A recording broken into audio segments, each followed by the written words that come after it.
The palace was quiet, but it was not the peace of calm. It was the silence of tension, thick and unspoken. Kensington's halls carried an unease that Catherine had learned to recognize, a mother's intuition telling her that something was wrong, though she could not yet see it. The day had been ordinary in appearance, yet the air seemed heavy, charged with the kind of stillness that precedes a storm. Catherine sat with a gnawing sense of dread, the kind that presses into the chest and refuses to let go. And then, softly, almost too softly, Prince George appeared. What you're about to hear is only the beginning. Click the link below now to see the entire story before it disappears. He did not carry himself as the lively boy she had known 1,000 times before. His steps were hesitant, his voice caught somewhere between courage and fear. Catherine noticed immediately the stiffness in his shoulders, the way his eyes avoided hers at first. This was no child's worry. This was weight, and it belonged to something far darker than scraped knees or fleeting nightmares. She leaned forward, her voice gentle, coaxing, but her heart bracing for what her son was about to say. When George finally spoke, the innocence of his age clashed painfully with the gravity of his words. He told her he had heard something he should never have heard. Words whispered in venom, meant to be hidden away. Camilla's voice, sharp and cold, laced with a cruelty Catherine had long feared but never confronted, now echoed through her son's memory. She listened as George repeated the secret, his voice trembling, his eyes clouded with confusion. And in that moment, Catherine's world seemed to collapse inward. This was not a passing remark, not idle palace gossip. This was betrayal, an unveiled truth that targeted not just Catherine, but her children, her legacy, and the very crown that George himself was destined to inherit.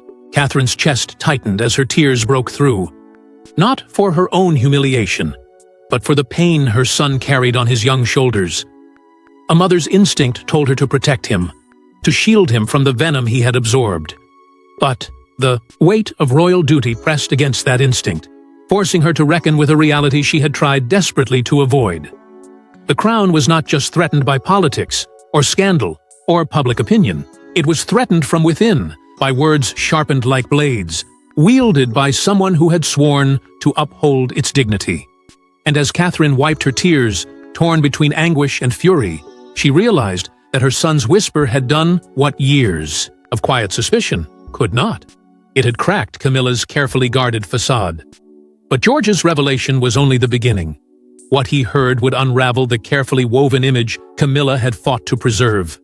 Camilla had always known how to wear the crown of grace before the public. To the cameras, she was the steady hand at Charles's side, the polished figure of resilience who had survived decades of scrutiny. But beneath that crafted image, behind the silken smiles and measured words, there lurked something colder, something Catherine had seen only in glimpses. And now, through George's trembling confession, the mask had cracked wide open. For the first time, Catherine was forced to face the venom that had long been whispered in shadows, but never spoken aloud. George's words replayed in her mind with brutal clarity. Camilla had mocked her in private, dismissed her worth, and, most cruelly of all, questioned the strength of the children she loved more than life itself. The secret was not merely an insult, it was a calculated betrayal, sharpened with intent. Catherine could almost hear Camilla's voice as George had repeated it, the biting tone, the disdain, the chilling certainty. This was no misunderstanding of a child's ear. This was the deliberate cruelty of a woman who wanted control, even if it meant cutting down the very heirs of the monarchy. In Catherine's memory, fragments began to stitch themselves together. Moments she had once ignored, but now could no longer deny. The sideways glance at family gatherings, the cold silence when Catherine entered a room, the quiet, knowing smirk whenever the conversation turned to succession. Every subtle signal she had brushed off as nerves or paranoia now returned with merciless clarity. Camilla had been building a quiet fortress of power, and Catherine and her children had always been its target. Tears welled again, but this time they came with rage. Catherine was not simply a mother in pain. She was a woman who realized that her family was under siege, and the assault had come from within the very palace walls. The cruel secret George revealed was more than insult. It was an unveiled plan to keep William's bloodline overshadowed by Camilla's own circle of influence. George's future, once painted in promise, was now being threatened by a grandmother figure who should have been his shield but had chosen to be his rival. It was unbearable to Catherine, this clash between her private anguish and the duty she was bound to uphold. She knew she could not weep openly, nor confront recklessly. Every move within the palace was a calculation. Every response weighed against the crown itself.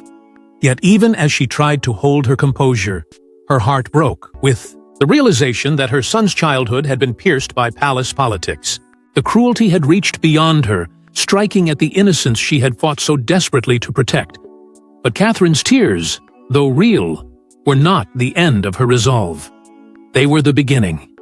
For now, the world she had tried to hold together was collapsing, and someone would have to face the storm. And when William learned the full depth of what George had overheard, the monarchy itself would tremble under the fury of a man who had already buried too many truths. William had endured many storms in his life, but nothing prepared him for the moment. Catherine, her eyes still red with tears, repeated their son's trembling words. The future king's composure shattered in an instant. What began as disbelief quickly hardened into fury, a wrath born not only of betrayal, but of the unbearable. Thought that his child had been forced to carry poison meant for adults. His voice, usually measured, broke with anger as he demanded every detail from Catherine, forcing her to relive each cruel syllable George had shared. The more he heard, the deeper his fury burned. Camilla's secret words were not careless insults. They were daggers aimed at his son's destiny, his wife's dignity, and the fragile legacy of Diana, the mother who had already suffered under the weight of palace cruelty. William swore, then and there, that he would protect George with everything he had, that no crown and no tradition would justify letting his son be scarred by the same merciless games that had once destroyed his own mother. In those moments, a private family wound became the spark of a public war. The old fractures within the monarchy split wider, William against Camilla, with Charles torn and trembling between them. For the king, it was a nightmare. For William, it was justice. He confronted Camilla directly, his words erupting with decades of restrained rage. He accused her of spitting on Diana's memory, of turning her venom not just on Catherine, but on the heirs who carried Diana's blood. The room shook with his fury. Yet Camilla remained cold, her response as sharp as the accusation itself. She dismissed George's words as a child's mishearing, an exaggeration born of innocence. But William was unrelenting. His outburst echoed, through the palace, a declaration that the crown itself was under threat from within. Staff whispered in corridors, torn between loyalty and fear, while servants carried the weight of secrets they dared not speak aloud. The royal household began to fracture, tensions spreading like wildfire. No longer was this a private quarrel. It was a battle for power, legacy, and the soul of the monarchy itself. But even as William's rage scorched through the palace halls, the true blow came from Catherine herself, who could no longer remain silent. When a future queen breaks in tears, the world listens. Catherine's sobs, muffled at first, but unstoppable, were not the cries of a fragile woman. They were the lament of a mother betrayed, forced to watch her children entangled in the same cruel web that had once ensnared Diana. Before her closest allies, Catherine could no longer hold the weight of silence. The dam burst, and her grief poured out, her face etched with the helplessness of a mother who had tried everything to shield her children from the merciless machinery of the crown. Her tears were more than sorrow. They were symbols. Each one marked a fracture, not just in her heart, but in the moral fabric of the monarchy itself. Around her, confidants sat in stunned silence, witnessing a woman who carried herself with dignity collapse under the cruelty of words meant to break her spirit. Yet, as Catherine wept, Camilla stood firm, dismissing the storm with icy denial. The contrast was stark. One woman's raw pain against another's calculated coldness. The whispers began almost instantly. Leaks of what George had overheard seeped beyond palace walls, carried by staff who had grown restless with the weight of secrets. Stories spread, and with them, sympathy. The nation began to see Catherine not as a silent consort, but as a mother wronged. Her tears struck a chord, igniting questions no royal decree could silence.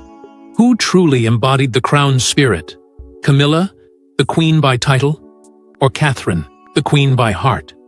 Yet within her sorrow, a shift occurred. Catherine wiped her tears, her grief hardening into resolve. What began as heartbreak became clarity. Her silence, once mistaken for submission, would no longer protect the crown from truth. For the sake of George, for the sake of William, and for the memory of Diana, Catherine knew she would rise from her tears stronger than ever. And as the palace braces for the fallout, one truth remains undeniable.